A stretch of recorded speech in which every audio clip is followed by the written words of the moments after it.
Alright guys, so last time we were talking about temperature gradient and we measured the temperature gradient between Chicago and Cincinnati on the map that we were working on.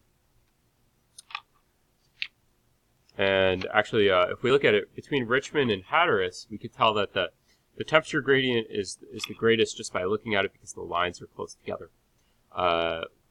We calculated it between Chicago and Cincinnati, and we did 60 degrees minus 40 over 250 and got 0.08 degrees Fahrenheit for every mile traveled. So again, if you get in your car and drive a mile, you will experience a change in temperature of 0.08 degrees Fahrenheit, which really isn't much. But if you think about going a mile, I mean, your temperature is really not going to change that much as you drive around. But over a great distance, of course, that makes a difference. So anyway, let's continue on. There's also a relationship between temperature and wind. And you've probably heard of this before. It's often in news reports, weather reports. They talk about it on TV a lot. And that's this idea of wind chill. Okay, so here's a wind chill equivalent chart. The wind chill basically tells us, well, how does it feel to a human being? So thermometers measure true temperature, but the wind plays a large role in this too. And if we look at this chart, we have wind speed measured in miles per hour, going from 5 to 45. And here we have air temperature of 40 degrees Fahrenheit, all the way down to minus 30.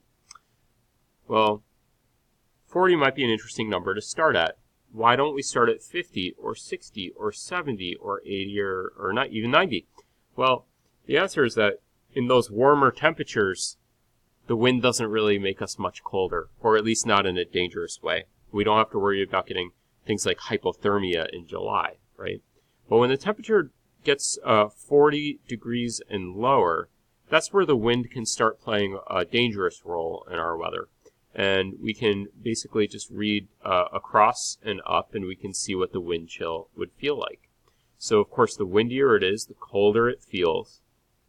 And if we look at some really low temperatures, like last winter, we had temperatures around 0 for a few days anyway.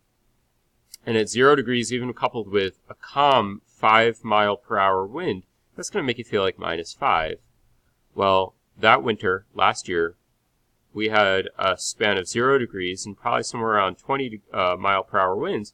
That would make it feel like minus 32 degrees if you have exposed skin.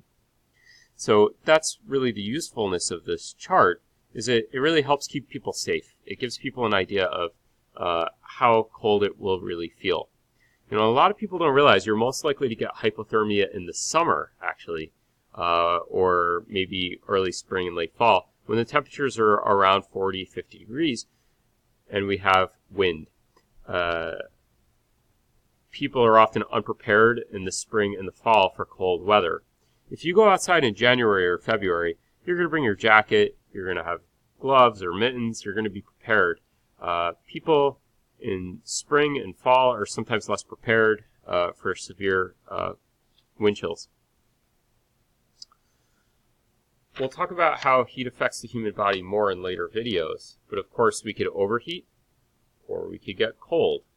And it's our brain, a part of the brain, I believe it's called the hypothalamus, that determines when the body is too warm. Let's just write brain. I think it's the hypothalamus, but I'm not a medical person, obviously not a doctor.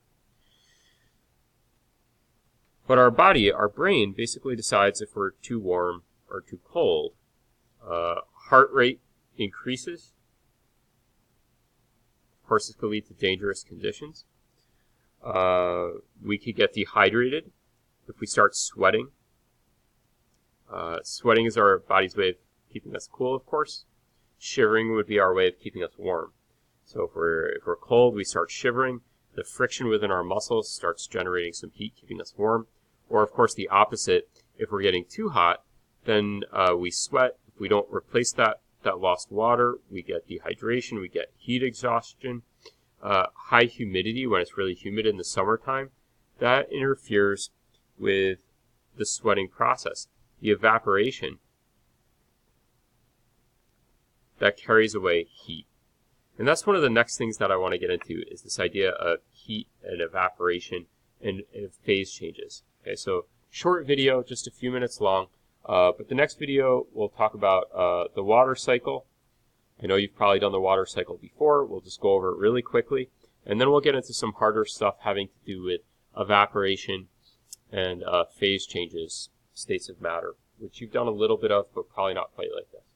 Okay, so short video for now, and we'll do another short video on the water cycle, and then we'll spend more time on phase changes.